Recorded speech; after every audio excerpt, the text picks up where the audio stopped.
ಪ್ರೊಟೆಕ್ಟರ್ನ ಹಾಕೋದ್ರಿಂದ hair damage ಆಗೋದು ನಿಲ್ತೈತಿ. ಹೆಂಗೆ ಅಂತ ಕೇಳ್ಬೋದು ನೀವು. ಇವಾಗ ನಾವು ಒಂದು ಮಿಷಿನ್ ಯೂಸ್ ಮಾಡೋಕ್ಕಿಂತ ಮುಂಚೆ ಈ ಪ್ರೊಟೆಕ್ಟರ್ನ ಹಾಕದೇ ಇದ್ರೆ ಡೈರೆಕ್ಟಾಗಿ ಹೇರ್ಸ್ ಬರ್ನ್ ಆಗ್ತೈತಿ, ಹೌದಿಲ್ಲ? ಅದು ಹೀಟ್ ಜಾಸ್ತಿ, ಅದಕ್ಕೆ ಫಸ್ಟ್ ಫೋಕಸ್ ಅದಕ್ಕೆ ಆಗ್ತೈತಿ. ಆಗೋದ್ರಿಂದ ಸ್ಪ್ಲಿಟ್ ಆಗ್ತಾವೆ, ಹೇರ್ ಫಾಲ್ ಆಗ್ಬೋದು, ಹೇರ್ ಡ್ಯಾಮೇಜ್ ಆಗುತ್ತೆ.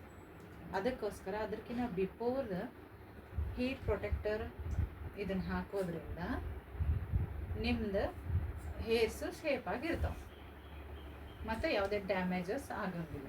ಸೊ ಇದು ಒಂದಿರ್ಬೋದು. ಇದು ಸಿರಮ್ ಸ್ಟ್ರಿಕ್ಸ್ದು. ಈ ಸಿರಮ್ನು ನೀವು ಹಾಕಿನ ಮಾಡಬೇಕು. ಸಿರಮ್ ಹಾಕೋದ್ರಿಂದನೂ ಸ್ಪ್ಲಿಟ್ಸ್ ಕಡಿಮೆ ಆಗ್ತೈತಿ, ಶೈನಿಂಗ್ ಬರ್ತೈತಿ. ಇದು ಆಯಿಲ್ ಥರ ಇರಲ್ಲ. ಬಟ್ ಸಿರಮ್ ಯೂಸ್ ಮಾಡೋದು ನಿಮಗೆ ಗೊತ್ತಿರಬೇಕು.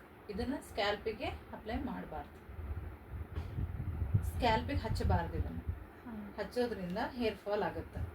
ಸೊ ಅದಕ್ಕೋಸ್ಕರ ಲೆಂದಿ ಹೇರ್ಸಿಗೆ ಮಾತ್ರ 2-3 ಡ್ರಾಪ್ಸ್ ಹಾಕ್ಕೊಂಡು ಫಸ್ಟ್ ಈ ಥರ ಡೆಪಾಸಿಟ್ ಮಾಡಿ ಕೈಯಲ್ಲೇ ಸ್ಪ್ರೆಡ್ ಮಾಡಿ ಆಮೇಲೆ ಡೆಪಾಸಿಟ್ ಮಾಡಬೇಕಿತ್ತು.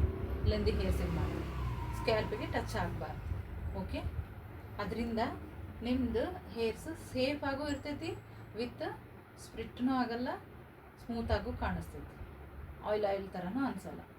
ಅದಕ್ಕೋಸ್ಕರ ಇದು ಸೇಫ್ಟಿಗೆ ಯಾವುದೇ ಮಿಷನ್ಸ್, ಒಂದು ಏನು ಕ್ರಿಂಪಿಂಗ್ ಮಾಡಲಿ, ಕರ್ಲ್ಸ್ ಮಾಡಲಿ, ಸ್ಟ್ರೈಟ್ನಿಂಗ್ ಮಾಡಲಿ, ಎಲ್ಲದಕ್ಕೂ ಇದನ್ನು ಬಿಫೋರ್ ಯೂಸ್ ಮಾಡಿನ ಮಾಡಬೇಕು ಪ್ರೊಫೆಷ್ನಲಿ.